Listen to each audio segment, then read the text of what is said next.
नमस्कार, सुबह के 9 बजने वाले और आप देख रहे हैं 9 की 9 खबर और मैं हूं आपके साथ विभा उपाध्याय। सबसे पहले बात लहरों में फंसी जिंदगी की, जिसे काफी जद्दोजहद के बाद बचा लिया गया।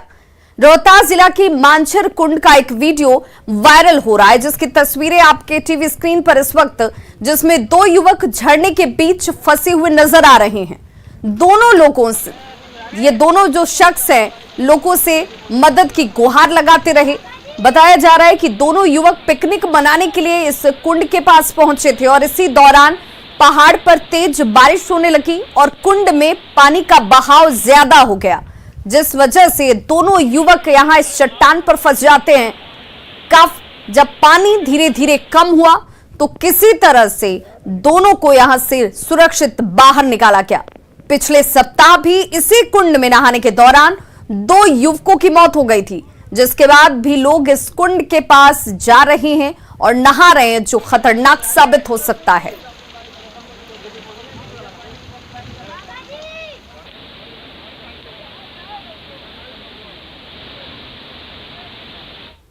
और देखिए, पानी से खिलवाड़ महंगी पड़ सकती है और इस मामले में तो जान जरूर बच गई, लेकिन हर कोई इतना खुशनसीब नहीं होता है। ऐसे में खबर के मायने को समझना जरूरी है, ताकि ऐसी स्थिति आपके साथ ना हो। बारिश के मौसम में पानी में न जाएं। बरसात में झरने में अचानक जलस्तर जो है वो बढ़ जाता है।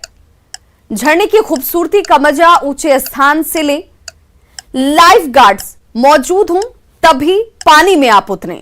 बच्चों, बुजुर्गों और महिलाओं को पानी से दूर रखें। ये वो तमाम एहतियाती कदम हैं जो आपको इन दिनों अपनाने चाहिए। सुरक्षा का ध्यान रखना चाहिए। खबर लातेहार से, जहां मनिका प्रखंड में महिला नदी पार करने के दौरान एक ट्रैक्टर और ट्रेलर जो है उस पर लदी बाइक के साथ बहने लगा। हालांकि ट्रैक्टर चालक, उस पर सवार दो मजदूरों ने किसी तरह से तैरकर अपनी जान बचा ली।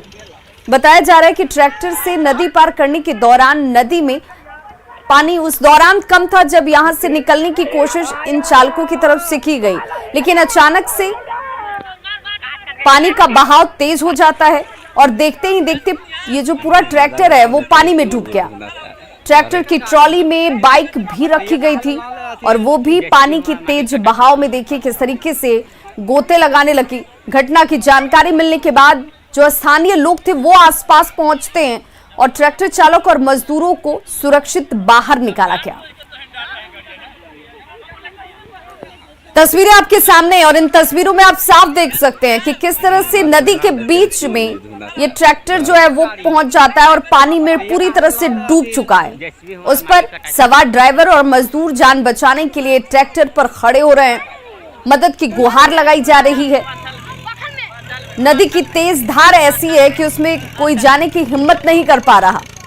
काफी देर तक जूझने के बाद जब नदी की तेज बहाव में ट्रैक्टर पलट गया तो सभी लोग नदी में ही कूद गए, जिसके बाद तेज धार में ट्रैक्टर, ट्रेलर और उस पर रखी हुई बाइक जो है वो बह जाती है।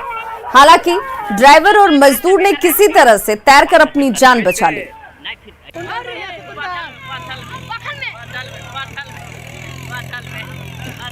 तो देखिए, इस तरह का जोखिम ना उठाएं। बरसाती नदियां जो हैं वो अचानक से कभी भी तेज बहाव की वजह से लबालब भर सकती है और ये आपकी जान के लिए खतरनाक हो सकता है। इन तस्वीरों को देखकर आपको सीखने की जरूरत है, समझने की जरूरत है कि ये लापरवाही आपकी जान पर भारी पड़ सकती है।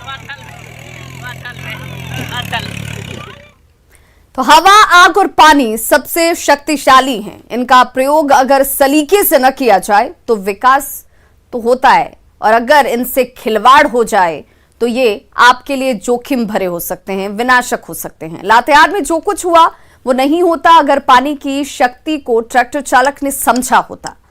खबर के मायने को समझिए। देखिए, बरसात में नदी से दूरी बनाकर रखें। वाहन नदी में कतई ना उतारें। खुद को पानी के सामने तीसमार खां समझने की भूल न करें।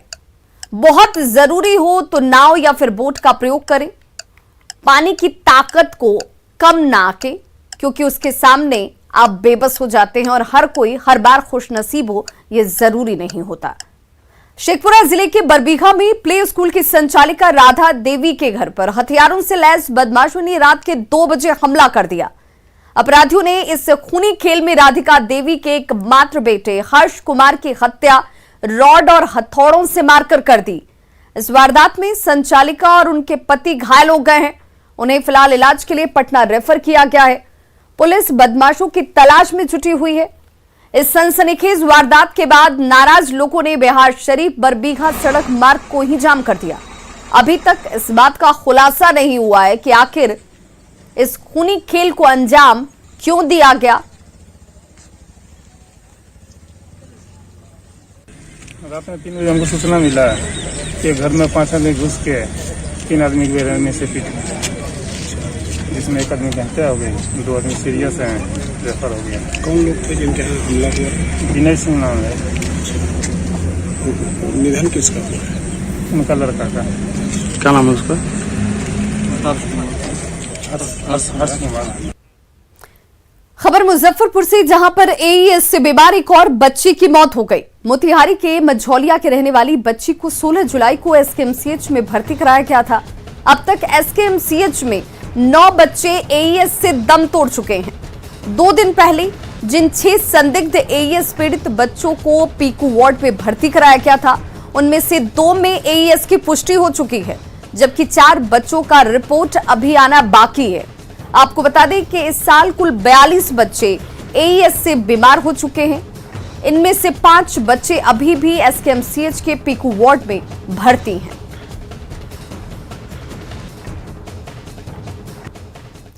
तो देखिए, गर्मी बढ़ने के साथ ही चमकी बुखार के केस जो हैं वो बढ़ने लगते हैं, और ऐसे में चमकी बुखार हो जाए तो क्या करना चाहिए, इसे बेहद जरूरी है जान लेना। बच्चों को पानी जो है वो पर्याप्त मात्रा में पिलाते रहें। ये बहुत जरूरी है कि बच्चों के अंदर शरीर में पानी की कमी ना हो। तेज बुखार होने पर शरीर को पानी से पोंछें। डॉक्टर की सलाह पर ही कोई दवा बच्चों को दें। तेज रोशनी से बचाने के लिए आंखों को पट्टी से ढक दें। मरीज को बाएं या फिर दाएं करवट लिटाकर डॉक्टर के पास ले जाएं। ये वो एहतियाती कदम है जो इस दौरान अगर आपको बच्चों में लक्षण नजर आते हैं तो जरूर अपनाएं। दरभंगा पार्सल ब्लास्ट मामले में एनआईए की टीम आज एक बार फिर से मुख्य सरगना हाजी सलीम से पूछताछ करने वाली है। कोर्ट से पूछताछ के लिए 3 दिनों का वक्त मिला था, जिसमें 2 दिन की पूछताछ सलीम से की जा चुकी है। आज पूछताछ का आखिरी दिन है, यानी कि तीसरा दिन, जिसमें एक बार फिर से सलीम से पूछताछ होगी बेऊर जेल में। एनआईए की टीम ये सवाल जवाब करती नजर आएगी। देखिए संवाददाता रवि एस नारायण की ये रिपोर्ट। दरभंगा पार्सल ब्लास्ट मामले में एनआईए की टीम मुख्य सरगना नासिर से लगातार पूछताछ कर रही है, और उसके बाद जो मुख्य सरगना हाजी सलीम है उससे आज तीसरे दिन एनआईए की टीम यहाँ पे पूछताछ करेगी। आपको बता दूं कि आदर्श केंद्रीय कारागार बेऊर है, और इसी बेऊर जेल में मुख्य 4 जो आरोपी हैं, जो आतंकी हैं, तो वो यहाँ पे कारागार में बंद हैं, और एनआईए की टीम यहीं पे 6 सदस्यीय टीम पहुंच रही है और पहुंच करके यहाँ पे पूछताछ कर रही है। पिछले 2 दिनों में लगभग 15 घंटे की पूछताछ हुई है, जिसमें माना जा रहा है कि कई अहम जानकारियां जो हैं वो एनआईए को आतंकवादियों के द्वारा मिली है, जो इस पूरे केस को सॉल्व करने में महत्वपूर्ण कड़ी साबित हो सकती है। आपको बताऊं कि एनआईए के कोर्ट से ये 3 दिन का पूछताछ करने की मोहलत मिली थी, और आज आखिरी दिन है जब हाजी सलीम है उससे पूछताछ करेगी। इससे पहले जो नाजिर और उनके भाई जो इकबाल है, दोनों से पूछताछ हो चुकी है, और इस पूछताछ के दौरान यहाँ पे बेऊर कारागार के 2 जो सदस्य हैं वो भी उसमें साथ में रहते हैं। जिस ढंग से बताया गया था कि जो तबीयत खराब है उसको देखते हुए बेऊर कारागार में ही उससे पूछताछ आतंकियों से चल रही है। तो एनआईए की टीम आज आखिरी दिन इससे पूछताछ करेगी, और ये देखना होगा कि पूछताछ में कौन कौन सी बड़ी जानकारियां निकल करके सामने आती है। कैमरा पर्सन अजय दुबे के साथ रवि एस नारायण, न्यूज 18 पटना। और बड़ी खबर इस वक्त बक्सर से आ रही है, जहां तालाब में काफी संख्या में मछलियां जो हैं वो मरी हुई पाई गई हैं। बताया जा रहा है कि जहरीला पदार्थ खाने की वजह से ये मछलियां मरी हैं। मुरार थाने के शिव मंदिर के पास जो तालाब है, उस तालाब में ये मृत मछलियां पाई गई। पीड़ित का ये कहना है कि गांव के ही कुछ लोगों ने तालाब में कुछ मिला दिया और इसी वजह से मछलियां जो हैं वो मरी हैं। मछलियां हालांकि कैसे मरी ये साफ नहीं हो पा रहा है। मरी हुई मछलियां और पानी को जांच के लिए फिलहाल जिला मुख्यालय प्रयोगशाला में भेजा गया है, जिसके बाद ही मछलियों के मरने की सही वजह जो है वो साफ हो पाएगी।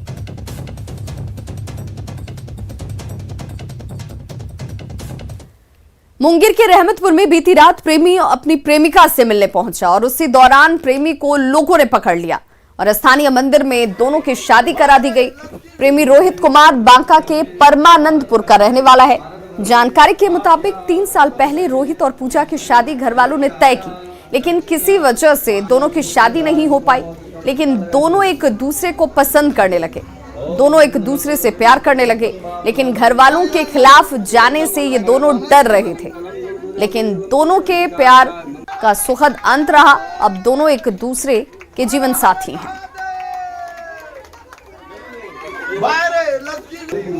प्रथम चरणे भारत खंडे भारत वर्षे आर्या देशे गंगाया दक्षिण। अरवल जिले के सरौती पंचायत में वार्ड सदस्य के बच्चे के बर्थडे समारोह में जमकर अश्लील डांस किया गया। ये देखिए तस्वीरें हम जो आपको दिखाने जा रहे हैं, ये बर्थडे पार्टी दी जा रही थी और बर्थडे पार्टी में किस तरीके से अश्लील ठुमके लगाए गए। वार्ड नंबर 1 का ये पूरा मामला है, जहां पर वार्ड सदस्य ने समारोह के लिए सरकारी पंप हाउस जो है उस पर ही आयोजन स्थल बना दिया। सारे कायदे कानून को ताक पर रख दिया गया। देर रात तक डांसरों के डांस होते रहे, ठुमके लगते रहे और कानून का जरा भी खौफ इनमें नजर नहीं आया। ना ही कोरोना प्रोटोकॉल जो है उसका पालन कहीं हो रहा था। तस्वीरें आपके सामने हैं, जमकर डांस किया जा रहा है। सरकारी भवन का इस्तेमाल किस तरीके से हो रहा है उसकी एक बानगी इन तस्वीरों से सामने आती हुई।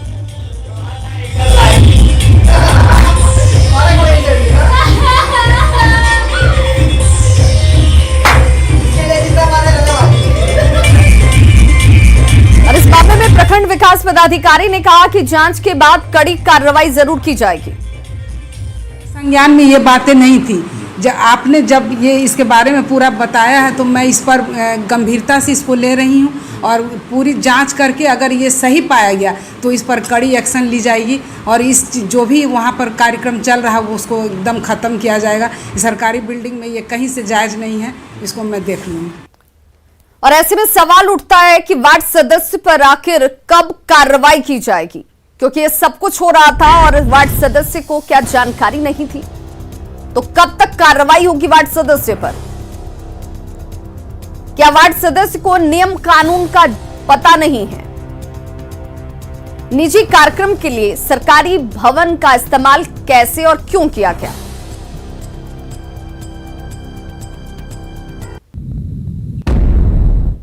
और आज से संसद का मॉनसून सत्र शुरू हो रहा है। कल मॉनसून सत्र को लेकर सर्वदलीय बैठक बुलाई गई थी, जिसमें प्रधानमंत्री नरेंद्र मोदी ने कहा कि बैठक के दौरान सांसदों ने काफी महत्वपूर्ण सुझाव दिए हैं और उम्मीद की जानी चाहिए कि दोनों सदनों में सार्थक बहस होगी।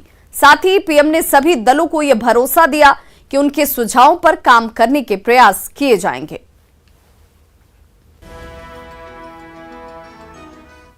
मॉनसून सत्र की शुरुआत 4 नए सांसदों के शपथ ग्रहण से होगी।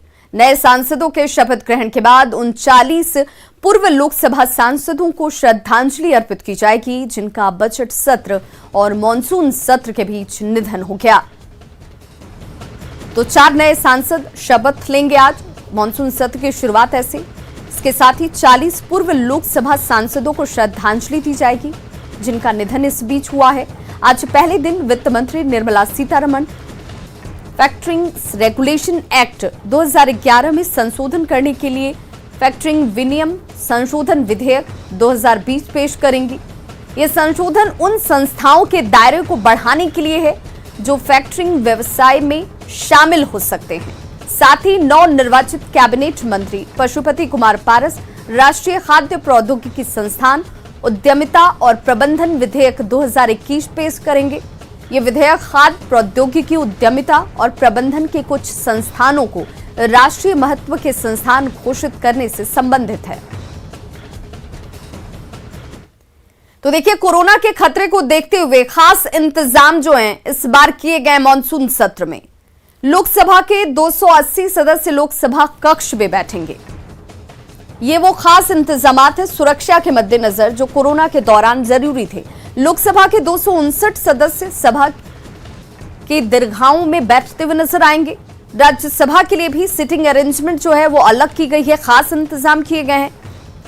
एक डोज लेने वाले सांसदों के लिए आरटीपीसीआर अनिवार्य नहीं है। आरटीपीसीआर टेस्ट की सुविधा संसद परिसर में मौजूद होगी, जिसमें लोकसभा के 441 सांसदों को टीका लग चुका है।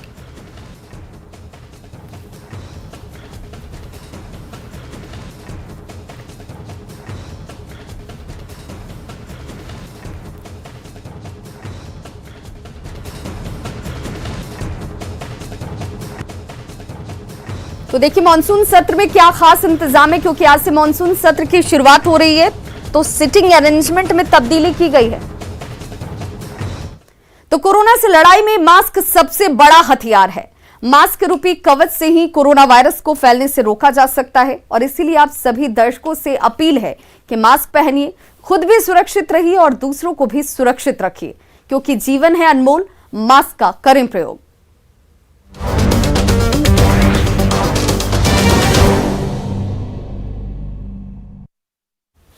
ब्रेक के बाद एक बार फिर से आप सभी का बहुत स्वागत है। पटना में संविदा कार्यपालकों ने सीएम नीतीश कुमार से मदद की गुहार लगाई है।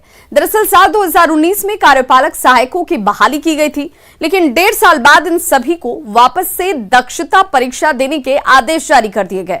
बेल्ट्रॉन के माध्यम से 31 जुलाई को परीक्षा का आयोजन किया गया। परीक्षा पास नहीं करने पर नौकरी से सेवा समाप्त कर दी जाएगी, जिसका इन लोगों ने विरोध जाहिर किया है। कार्यपालक सहायकों से बात की हमारे संवाददाता रजनीश कुमार ने। राज्य भर के संविदा कार्यपालक सहायक नौकरी बचाने की जहां सरकार से गुहार कर रहे हैं, वहीं सरकार पर दोहरी नीति का भी आरोप लगा रहे हैं। सभी कार्यपालक सहायकों ने सरकार से पत्र भी लिखा है, सीएम नीतीश कुमार से गुहार लगाई है कि हमारी नौकरी बचा लीजिए सरकार। तो हम बात करते हैं आखिर किस तरह से दोहरी नीति का आप लोग आरोप लगा रहे हैं।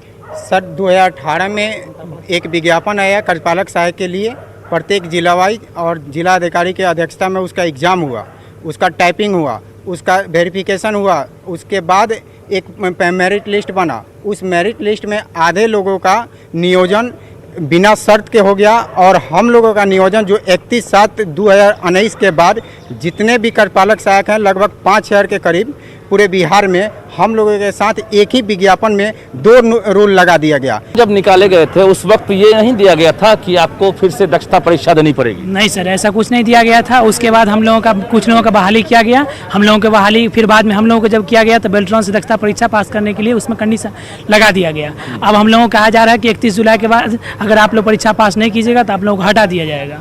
आप लोग परीक्षा क्यों नहीं देना चाहते हैं? हम लोग परीक्षा देंगे तब भी हटा देंगे, नहीं देंगे तब भी हटा देंगे, तो इसलिए हम लोग परीक्षा नहीं देंगे। हम लोग सरकार से लड़ाई लड़के आप लोग परीक्षा देना नहीं चाहते हैं? नहीं देना चाहते। ये सभी कार्यपालक सहायक जिनकी संख्या लगभग 5000 है, और ये सभी अब डरे सहमे हैं क्योंकि इनकी नौकरी खत्म हो जाएगी 31 जुलाई तक। अगर ये लोग बेल्ट्रॉन का फॉर्म नहीं भरते हैं जिसमें दक्षता परीक्षा लेनी है, तो इन लोगों की नौकरी स्वतः समाप्त हो जाएगी। यही वजह है कि ये लोग लगातार सरकार से पत्र लिखकर गुहार कर रहे हैं। दूसरी तरफ जनता दरबार में भी फरियाद लगाना चाहते हैं, लेकिन वहां पर जो फरियाद है सरकार तक नहीं पहुंच रही है। नतीजा अब इन लोगों को कहीं ना कहीं न्यूज़ 18 से उम्मीद है कि खबर दिखाई जाने के बाद सरकार शायद इन लोगों पर तरस खाएगी और नौकरी बच जाएगी। कैमरामैन सुबोध के साथ रजनीश कुमार, न्यूज़ 18 पटना। दरभंगा से लद्दाख के लिए विमान सेवा शुरू की जा रही है। यात्रियों की बढ़ती संख्या को देखते हुए स्पाइसजेट एयरलाइंस ये सेवा शुरू करने जा रही है। 20 जुलाई से इस रूट पर वन स्टॉप हवाई सेवा की शुरुआत कर दी जाएगी। करीब 4 घंटे 50 मिनट में लेह से दिल्ली होते हुए यात्री दरभंगा एयरपोर्ट पर लैंड कर पाएंगे। इस रूट के लिए बुकिंग शुरू हो चुकी है। यात्रियों को प्रति टिकट यानी एक टिकट की कीमत जो है वो 7,261 रुपए चुकानी होगी।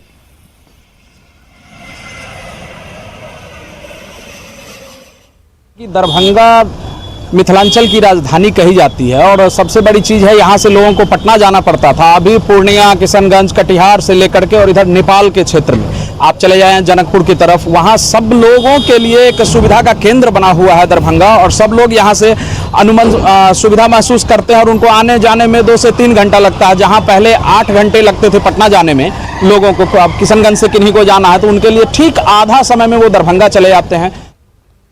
तो खबरों का सिलसिला लगातार जारी है, आप देखते रहिए न्यूज़ 18 बिहार झारखंड।